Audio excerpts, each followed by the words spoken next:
So we decided to live the tiny lifestyle, or let's say Jenny decided to live the tiny lifestyle, and I've followed this woman down a lot of dirt roads, and they've always turned into beautiful oases. So, you know, this is just something we decided to do together. Really just to get out of the societal norm and find out who we are as individuals without all the stuff. Hello, I'm Mike, And I'm Jenny. and we are Rolling Homies, and this is our bus, Little Homie.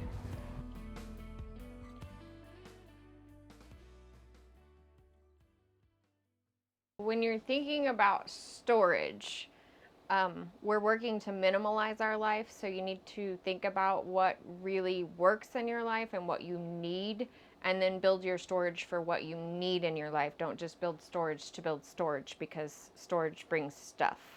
This is our kitchen. Once I decided everything that we needed, I gave that to Michael, and he put together the cabinets so that I knew exactly where everything would go. This is the everybody's gotta have junk drawer. Welcome to the junk. I'm an herbalist, so this is basically our medicine cabinet. We have our Tupperware mixing bowls. All of our dishes are in the middle. All of our miscellaneous dishes are in the bottom. All of our silverware and cookware are in the top. All of our pots and pans are in the bottom drawer here, and all of our saran wrap and cover storage are in here. The dining room table is a table that I've had my entire life. The chair is a chair that we restored out of a 100-year-old house, and the light is made out of a trash can. True story. I thought it was quartz when we had to go look at it outside in the early morning hours when nobody was even open. So we only got to look at it like from the down view. Then when they brought it in, they told us that it was hard marble, but of course it was cut by then, so, which is all great. We love it. It was the gold tones in the stone that really made us want it. The fridge is a full-size fridge. It's just counter depth so that it fits the space right. It's also 4 doors so that it's much more energy efficient. We have 4 pantries on both sides of the kitchen. And then we have more pantry storage up above. Just about all the pantry storage you could possibly want. And they all pull out. I sat down and wrote a list of all the things that I need, be it my spices, my food, my pots and pans, everything that I felt like I would use in my everyday life, and any appliances that weren't multi-purpose, they went away. And then we designed the space around the things that we needed in our life.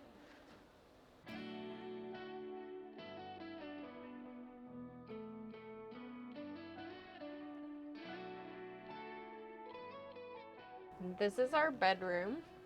The bed is a California king.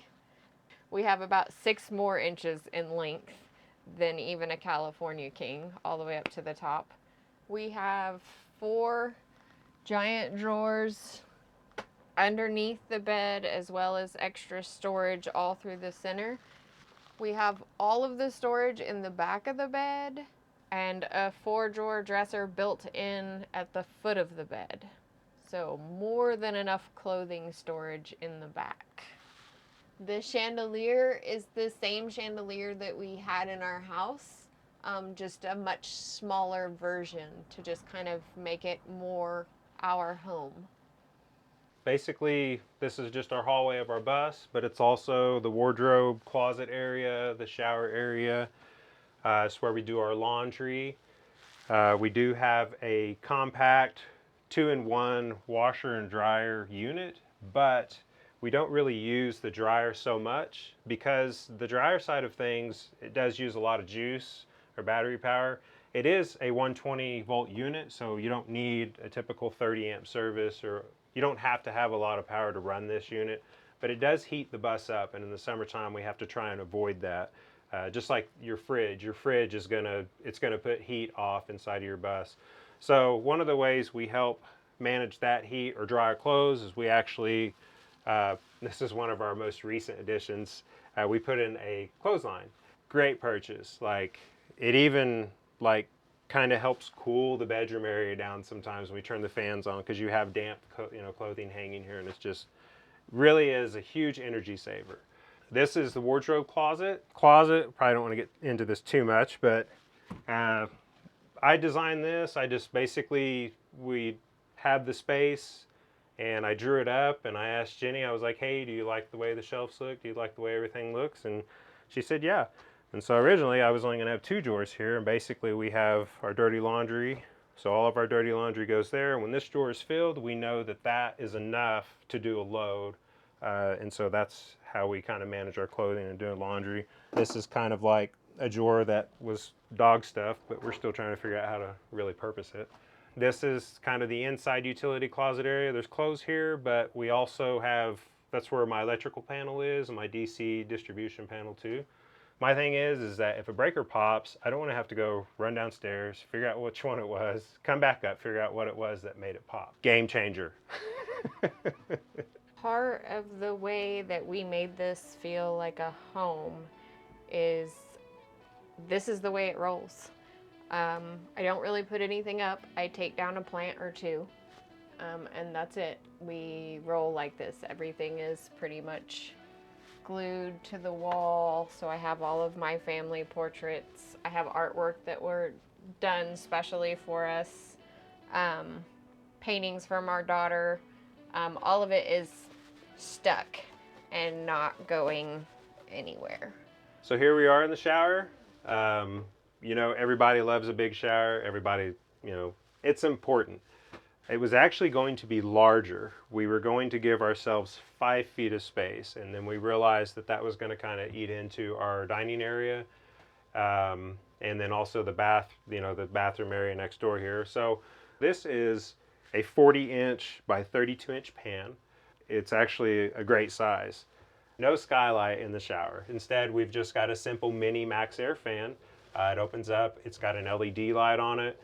We did wire everything on a regular switch, so we can leave it on here and just turn everything on, or we can leave the switch on and actually turn things off right here. So, and it's got a fan too.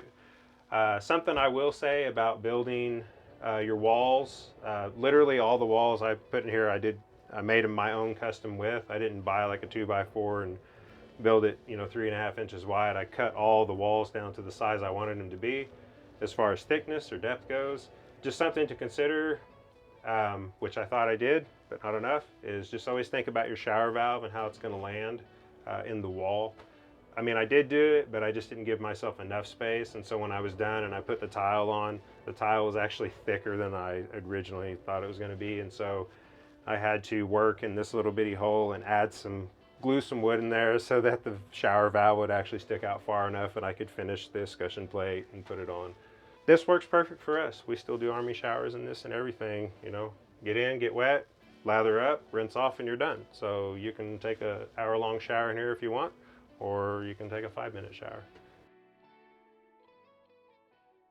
So here we are in the bathroom. We have open shelving here with baskets, and I made a lot of these with a little lip on the front so that we could put baskets in here and things wouldn't slide out while driving, so it's just less doors to make sure you're locking. Same thing on the cabinet side. Jenny talked about the marble countertops, and another reason why we went with them is because it was just we just got a really good deal on it, and it was all the perfect colors, just a normal household sink you put in here, normal size. It's not compact or anything like some people do the little corner sinks. Nature's Composting Toilet. We have a 2-week schedule on this bad boy, and it's all me. So, so a way that I did some alterations to our design, and still I realize I've got to do a couple more things. But it is nice because we don't have to fill up the little urine jug and carry it across the parking lot or wherever and pour it out. Just goes into our waste tank and we dump it all at once when we need to. Fits our lifestyle perfectly. All in all, from the time we bought it, and even with a couple weeks, okay, it took us 7 months. Let's just say that. You're learning so much, and if you overthink things, you're going to get in your way so much. And so at the time that we did our build, supplies and materials were just really hard to get a hold of. I reused offcuts from the window trim that we did to make our quarter round on our floors. I bought sheets of plywood and I cut everything down to the 2 inches or the 3 inches or the 1.5 that I needed. And I just used plywood for everything. That was one good thing that I just saved us a ton of money on wood at the time because it was very expensive. So just milled a lot of my own wood. Welcome to our living room. We chose everything we chose in here based off a house that we lived in that was just entirely too large for our needs now that we don't have 3 kids at home anymore. The couch is a fold-out bed from IKEA that we altered so that it fit in the space better. Recliner was just a little bit of extra seating. We had a small wood chair before and it wasn't quite comfortable for just anyone to sit in, so we opted for a recliner.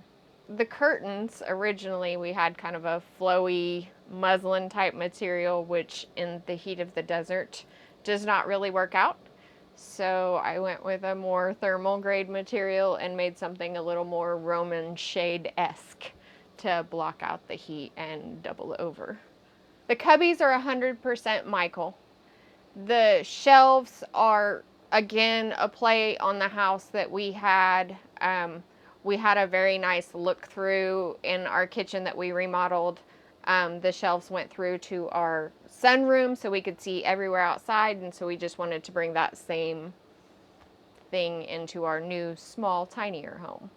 This is kind of one of the areas that still needs some updates or just needs improvements, or it's an ongoing project. Updates I have done is I put in a tilt steering column, which that was very nice. The original steering wheel was up there like this far, and it was, no matter how you sat, it was always just really uncomfortable driving. Overall, I enjoy sitting in the space. Driving is driving is something that's probably something I failed to mention about the nomadic lifestyle, is that I really love driving. I always have as a kid. One of my as a kid, just something I always wanted to do was to be a truck driver and or be a pilot. And well, this kind of fell in my lap. So it's good to be able to do this and just drive whenever we want and just check out how things look all over the place. I wanted to keep the original door on the bus, and I wanted to keep the pneumatic motor on it. And one of the ways I had to do that was I had to hook up an auxiliary air tank that would supply air to the motor when the actual bus air was turned off. And so I put these little valves in that shuts off the bus air and turns on my spare or my auxiliary tank so that it continues to open. And I've wired separate switches in that work off battery power and not off ignition power. So, overall, this is where I spend a good amount of my time. So I love driving. It's great. Our solar setup and overall power setup consists of 2 3,000 watt Victron inverters. They are 24 volt and they charge at 70 amps, so they're inverter chargers. I have them wired and set up as 240 volt split phase, and just for better, it's just more efficient as far as energy goes. I have 6 large panels that run through a 150 volt charger, and then I have 4 other panels that run through a 100 volt charger. So overall, about almost 3,000 watts of solar on the roof of the bus. So you're really not going to ever walk up there again unless you're tap dancing. So batteries, I've got bigbattery.com batteries. They're 24 volt batteries, 202 amp hours each, so 606 amp hours. That is my Lynx distributor. It's just where it just makes all the wiring power easy for grounds and your positive connects on your system.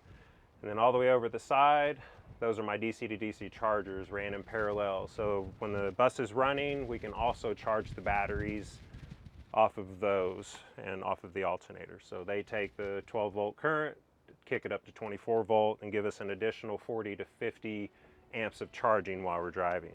Do you need this much? No. Do you need more? Not necessarily, but this is just what we chose to do because eventually when we do find a place we want to park, We don't want to have to rely so much on someone else to provide us with, you know, energy to live. So this is really just, it's a good investment because it allows you to have more freedom than what you're used to. This is where we keep our water storage and our tankless water heater, and then just other various things for what you would normally use in this area. We've got 125 gallons of fresh water and then just 100 of waste. And we don't have a black tank because we have a composting toilet, but we do run a diverter valve from our composting toilet into our gray tank. So when we do need to dump, we do have to dump all 125 gallons. And then we have a 3 setup water filtration system. And then I just bought, for running our PEX, I just bought a manifold system, and it made running everything in here super easy. This is where we keep our mini split outside condenser, naturally outside. And then we also got our propane tanks. It's a 2-ton unit, and it powers 2 blower units. One is 12,000 BTUs and the other one is 9,000 BTUs. We're able to use our batteries and inverters to run our mini split to keep our bus cool and or heated when we need to. And so that's just another way that we don't have to use a lot of fuel. I think the goal, the end game is definitely the community homestead lifestyle, to just be able to bring this same peace to other people, to just be able to understand what you are really capable of. It's just how bad do you want it? You can do this. I mean, you can do it on the road. Yeah, is it going to be challenging? Sure, but you know, you just got to find a rhythm in everything, and it's all possible. We're making the most of it, and I think we I know we're loving it. It's great. The freedom is great. Thanks for watching. You can follow us on Instagram and Facebook at Rollin' Homies. We will have a YouTube channel, and I'm going to share our bus build, and it's Rollin' Homies. See you on the road.